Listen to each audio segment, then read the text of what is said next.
I was like, yo, if I'm serious about this, like, I have to do this. I have to do this, and you know, not talk about doing it, but really just do the work. And at the time, my mom was pregnant with my little brother, so she obviously was supporting and stuff like that. But you know, a family friend really was kind of helping us finesse and have those conversations in terms of like the recruiting.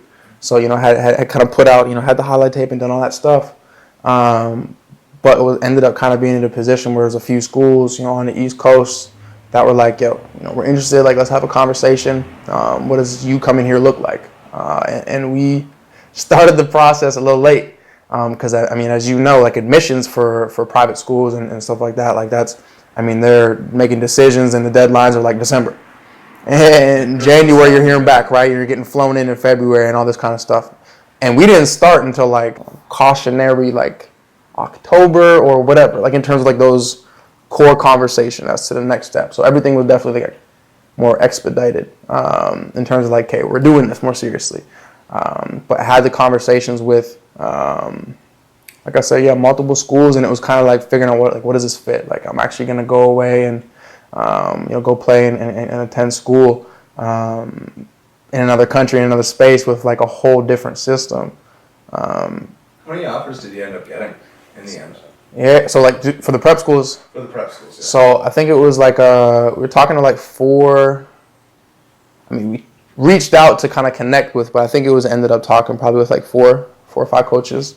And what schools do you remember? Oh, I mean, obviously the main one, Exeter, Phillips Exeter, which was kind of the decision. But I think, you know, we talked to Cushing, just like some of the ones in the. You to Exeter. What was the final decision that kind of made that the school choice? You know, the staple where I said academics were the first and foremost thing that were, I don't want to say harped on, but like driven home, you know, as a foundation. Like you need to do well in terms of like education, not just institutional, but like education is paramount. So finding out once we had that conversation with the coach, like, okay, well, you know, finding out the status and the prestige of the school, and to find out, okay, well, y'all are historically a Harvard feeder, and the rival, you know, Andover, who of course or better than, you know, is like the, you know, the Yale feeder, and kind of exploring that, letting that sink in and be like, okay, what? You know, but then looking at, okay, well, you have among the longest standing rivalries, and you have, you know, $1 billion with the B endowment, and it's a space where you have about 1,200 kids, grade 9 to grade 12 with like a post-grad year.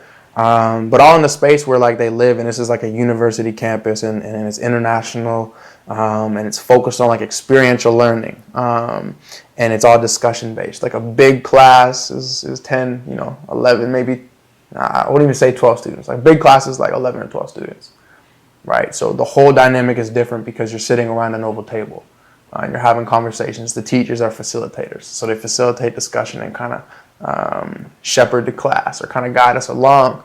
And so like that was very different, right? I'm a visual learner and those kind of things. So I'm like, oh, whoa, you're saying a whole lot of things that make sense. I like it. Obviously the football situation was very positive feedback. Like there was a spot, you know, their running back who they had brought in as a post grad.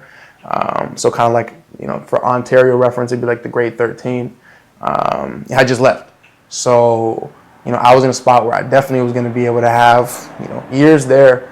But it really was like the academic piece that made it a standalone more than anything else, because the other schools were you know, had solid programs and kind of had good academics and stuff like that, very much so, or great academics, not throwing shade by any means, but the degree and the distinction of kind of the environment and the culture there spoke for itself.